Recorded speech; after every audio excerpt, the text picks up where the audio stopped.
It is time to breathe again on this latest breath of fresh air, Shorty, with your host, Charles Taylor. I am here to talk about how crazy and how just completely asinine it is to see these different narratives change up every single day depending on what happens from day to day in the sports world. Now, this isn't really anything new. I have talked about this before on different webcasts and shorties, but it just seems to continue to get worse and worse and worse. And me, I'm gonna call it out. So let's go to the NBA playoffs because what you have right now are three of the four series tied at two, and you have one that is over. The Phoenix Suns swept the Denver Nuggets out of the playoffs, and they're waiting, chilling, kicking it at home now, waiting to see who they're going to play, whether that's going to be the Utah Jazz or the Los Angeles Clippers. That series, like I had mentioned earlier, is tied at two. Game five will be Wednesday night in Salt Lake City. But back to the Phoenix Suns. Look, the Suns are having a great year. I felt like they would be pretty good, especially once they made the acquisition of Chris Paul via trade with the Oklahoma City Thunder.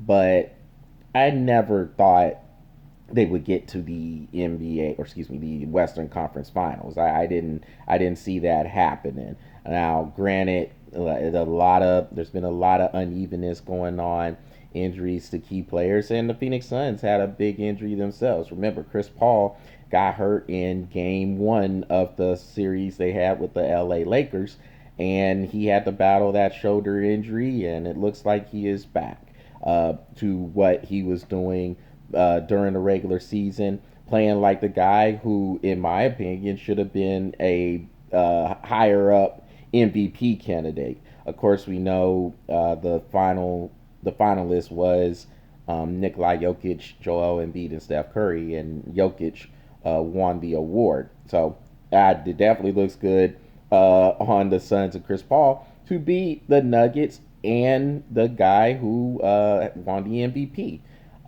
Be as that may, they said Chris Paul, everywhere he's been, he has been a difference maker. Going back to when he was with the New Orleans Hornets. Of course, remember the Hornets that came down from Charlotte, and now they're known as the Pelicans, of course.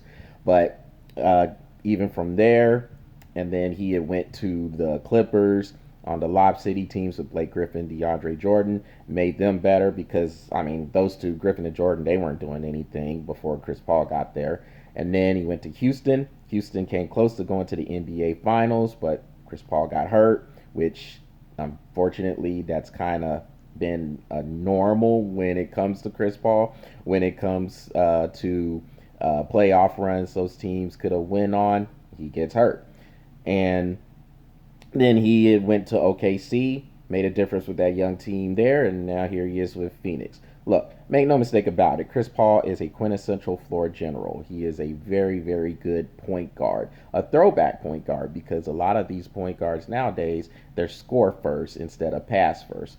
Chris Paul is a pass first traditional point guard, and those point guards are really good still, will always have value because they know how to control the pace of the game. They know how to get the identity of the game. And they know when to speed it up, when to slow it down. They just know what the right decision to make is in a lot of these moments.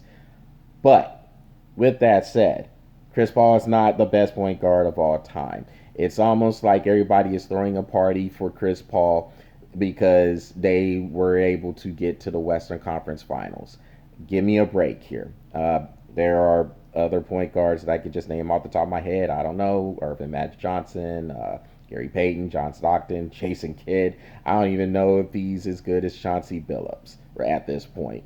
So, look, all I'm saying is Chris Paul is a great, great point guard, but let's pump the brakes on this coming out party.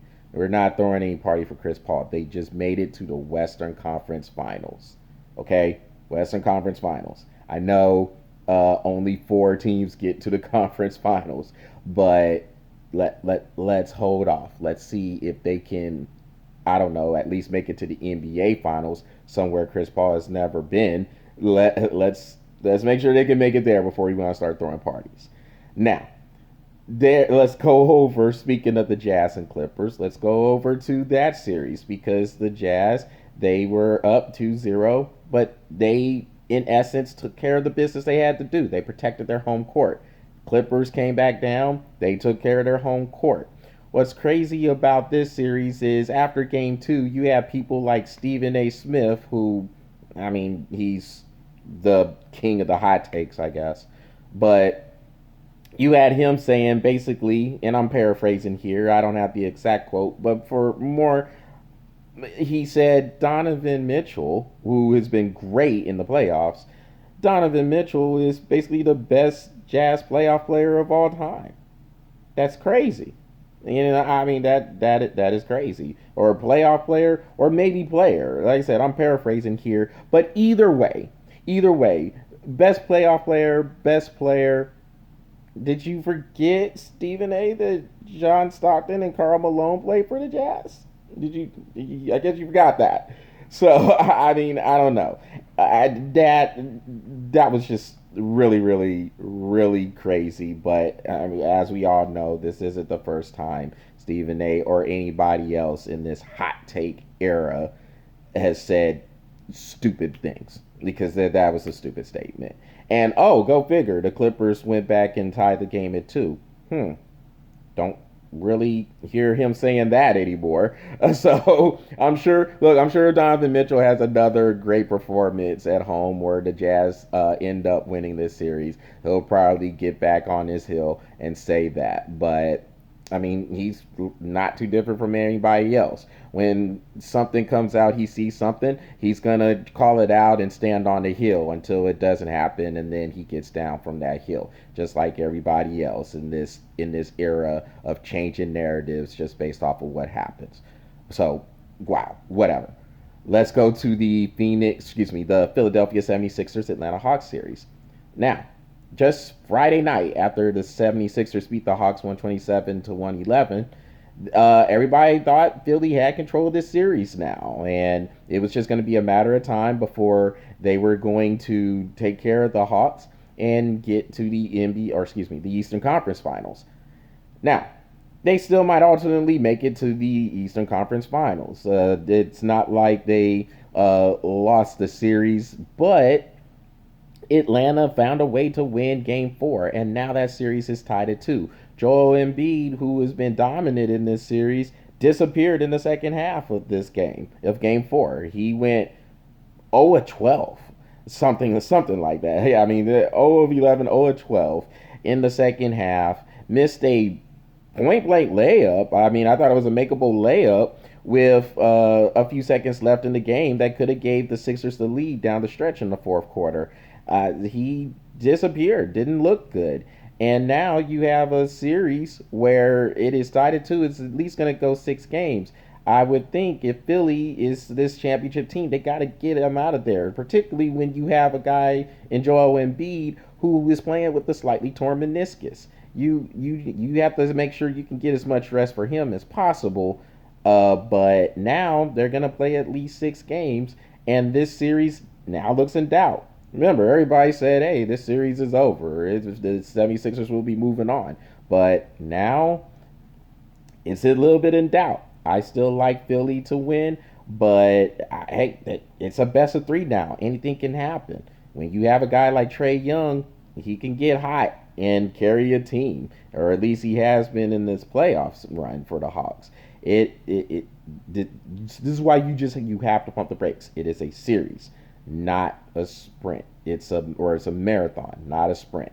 So now you have a series that can go either way. And speaking of changing narratives, wow. Everybody after game 2 of the Bucks Nets series, everybody was ready to just put the Nets as the best team of all time.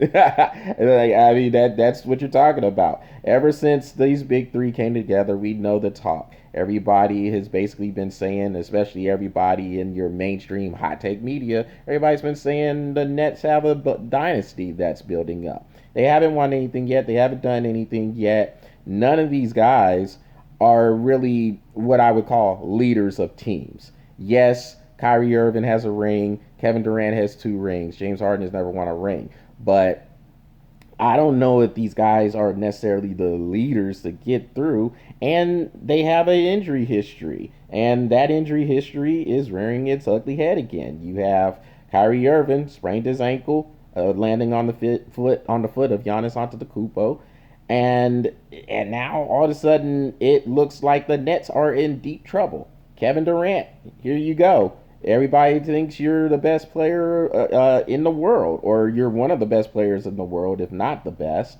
And now you're going to have to carry the team for a little bit. James Harden's gone. Kyrie Irving's gone. You're going to have to carry the team a little bit, and we're going to see what you have. If you're really that bad of a man, like everybody says, and like you would have people to believe, we're going to find out about it. Personally, I don't think you're that bad of a guy, but hey, maybe you prove me wrong. We'll see. But it's just amazing how these narratives just change depending on what happens. Milwaukee was dead, literally dead 5, 6 days ago.